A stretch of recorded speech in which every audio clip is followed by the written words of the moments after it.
Hello folks, welcome to Legacy IAS Academy. In this video, we'll be discussing a current affair topic presented to you by faculty Sushma KP. So what is the topic that we will be discussing today? Look at this. Impact of classifying the denotified tribes. In this topic, we will be discussing as to why is it in use, what is the relevance of it to your UPSC, that is a GS paper 1, as well as it is too much oriented for your prelims. We will also be looking into what is this denotified tribes, what are the challenges faced by them, what are the government schemes that are there, what are the committees that is there for them. Yes, alongside we will be seeing certain prelims questions. All right. Look at this. How many denotified semi-nomadic and nomadic tribes have been comprehensively categorized by the Anthropological Survey of India and Tribal Research Institutes? Okay, we will be dealing with this part of the question as well. Now, like as usual, I will explain it to you like a story. You will take it down like a story. All right, just so that you understand it well. First, understand the concept of denotified, nomadic and semi-nomadic tribes. If we have to discuss about this topic, we have to go into history a little detailed. How detailed?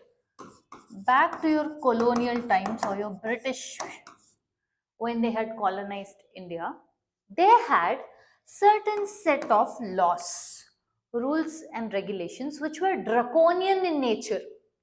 What do I mean by this? Give excessive powers to the state at that point of time, you're British, so that they can make and keep the people under their control and make sure that they have complete authority in doing it and no whatsoever accountability. One such draconian law that they had created was your Criminal Tribes Act of 1871. See, your British had weird ways of bringing laws in India. That is, anything and everything that suits them and justifies them, it's okay. One such was the Criminal Tribes Act of India. Your British had categorized tribals.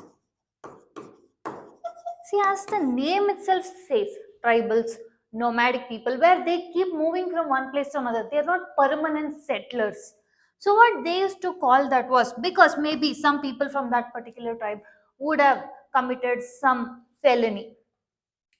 This British went ahead to categorize that people coming from certain tribes, certain communities are all criminal in nature. Meaning they put the criminal tag as a hereditary tag. Meaning what, anyone born in this caste, anyone born in this community is only going to be this kind of thief. If any particular type of felony or criminal activity was committed, they thought only this crime is committed by this particular caste, by this particular tribe. So they started putting the hereditary tag. This person is born into this tribe, means he is going to be this thief only. He will commit this kind of crime only. So they put a large blanket claim on this section of people. And with this, they severely started monitoring every single movement of theirs. Each point of time, they used to keep on having different rules. Understanding? What do I mean by that? This particular ridiculous rules, they kept on changing too much. Meaning each time they kept amassing huge amount of power under them. One such thing, just look at the ridiculousness of this particular law. They said that the British could remove any child from their parents belonging to this tribe based on the fact that they are extremely criminals and they are going to commit this kind of heinous activities. If this child, their own child, if it is left with those parents, that child also will become like this. So you remove the child from the parents. This is the amount of draconian laws that they exercised. These laws were compulsorily and mandatorily, amended every few years. For example, this law was amended in 1897, 1908, 1911. All these years they brought about, which means they increased the amount of ridiculousness. There is no shortage of word in telling ridiculousness because that is what it was. Eventually, by 1924,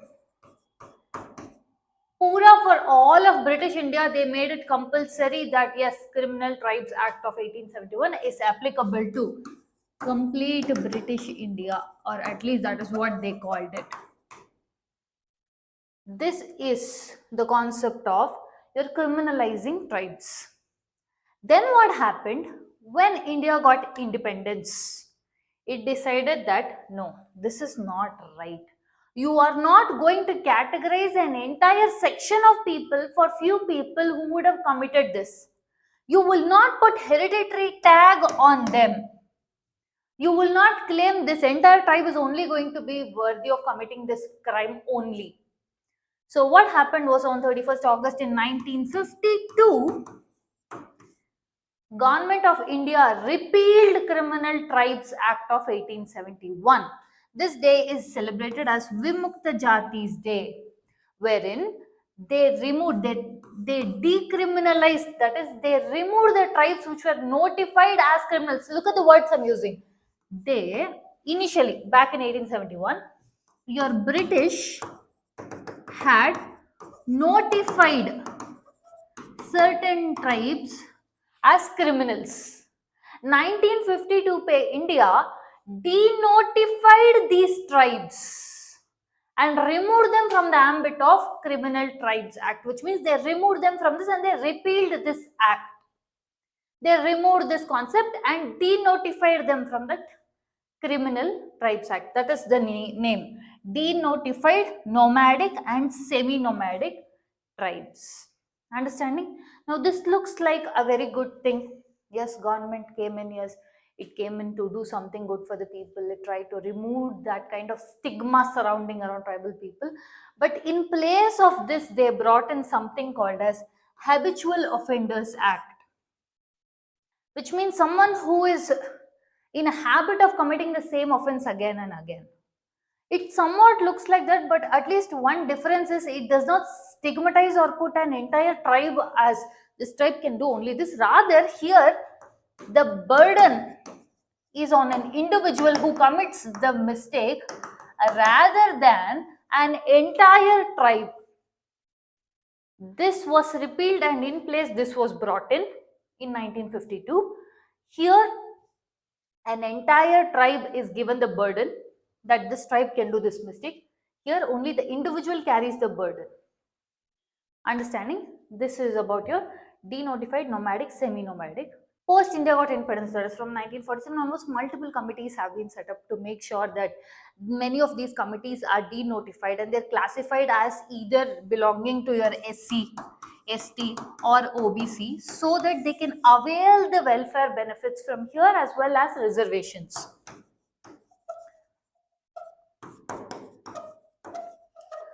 Your Parliamentary Standing Committee on Social Justice and Empowerment has said that government is not doing or fast tracking the process, because if you don't do that, many of those tribes are getting lost. They are becoming non-traceable. As much as 68 tribes have become non-traceable, meaning they've changed their names, they've got intermingled with your mainstreams and they have moved out. And this is also going to lead to a bigger issues, that is people who are genuinely wanting the help from the government are not getting this because they are not yet declassified, they are not yet bought into the denotified tribes, and they are not given this tag, which is posing these difficulties. Looking into your committees, Criminal Tribes Inquiry Committee, this was set up in your province, that is your Uttar Pradesh. First this was set up there. Then was your Anantasayanam Iyengar Committee, which was, the findings of this report is what made us repeal your Criminal Tribes Act of 1871. Then comes your Kaka Kelkar Commission of 1953, otherwise called as your First Other Backward Classes Commission. Then comes your Mandal Commission. All of them were speaking about denotifying and classifying, which means first You will denotify the tribe from the Criminal Tribes Act, and then you will classify them into your SC, ST, OBC. Over the years, multiple committees have been set up, but one of the issue is not even one of the committees were holistically able to bring every single denotified tribes or your semi-nomadic tribes or your nomadic tribes into the ambit of classification. Classification into what? SC, ST or OBC, so they can avail this welfare schemes and reservations, so it will be better for their development. Okay. Your National Commission to Review the Working of Constitution, which is set up in 2002, also speaks about the difficulties that your tribes faced when they are not denotified and when they are not classified. Now, what are the challenges that these tribes face? They lack basic infrastructure such as your water, sanitation. Okay, even basic amenities becomes very difficult because one foremost thing you have to understand is like the name states, nomadic, semi-nomadic tribes, which means they do not have one permanent residence. So what happens is they availing these benefits become a little bit difficult, and if you do not put them under the classification of as either SC, ST or OBC, treatment of local administration, one main thing here we see is the associated stigma, and also you see multiple things of your, then is caste categorization. See, just based on the fact that yes, I'm going to bring this denotified tribes, your nomadic tribes, semi-nomadic tribes, and just I'm going to put them as SC, ST, OBC, there are multiple issues with this. One is your political objective. It becomes political will where your states such as your UP, Maharashtra, Madhya Pradesh, everyone will be claiming that why exactly are you putting in this? Eyeing what? Reservation.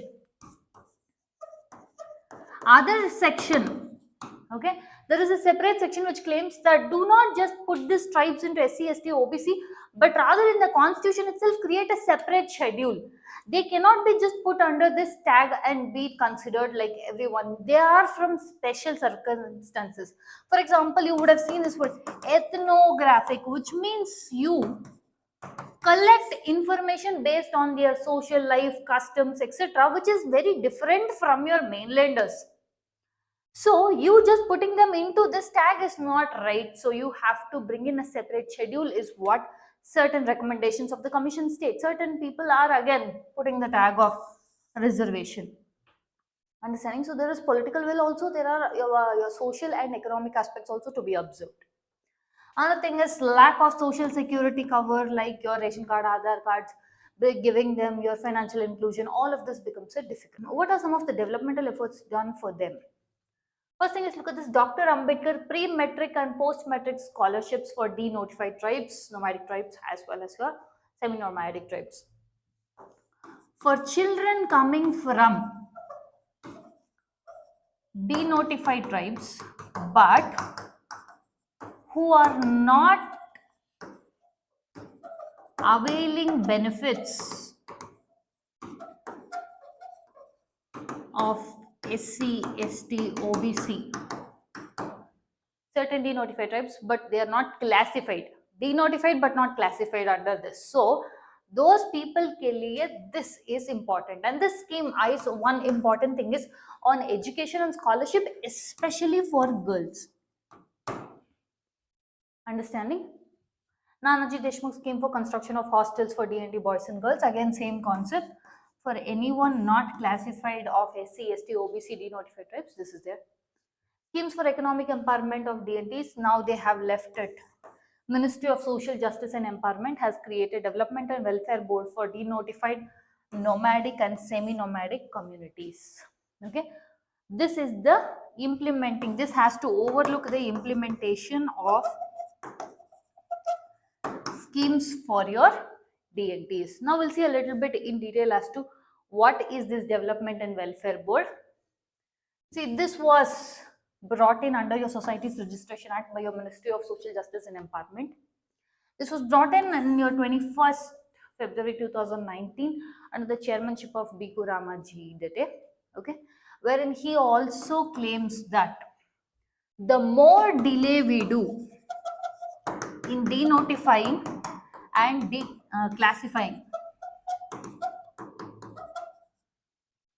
the issues that this section faces is very higher. And also he has said in the recent times they have bought almost 68 new tribes which have never been classified before. Yeah. Let's look at a possible prelims question. The Anantasayanam Iyengar Committee, Justice Venkatachalaya Commission, Balakrishna Side Renke, and Iddate Commission related to which of the following? Denotified tribes, education, primary health, rural women empowerment. The answer is denotified tribes. Okay? That's it. We've reached the end of the content. If you like our content, subscribe to our channel, hit the like button and share it along with your friends. Thank you.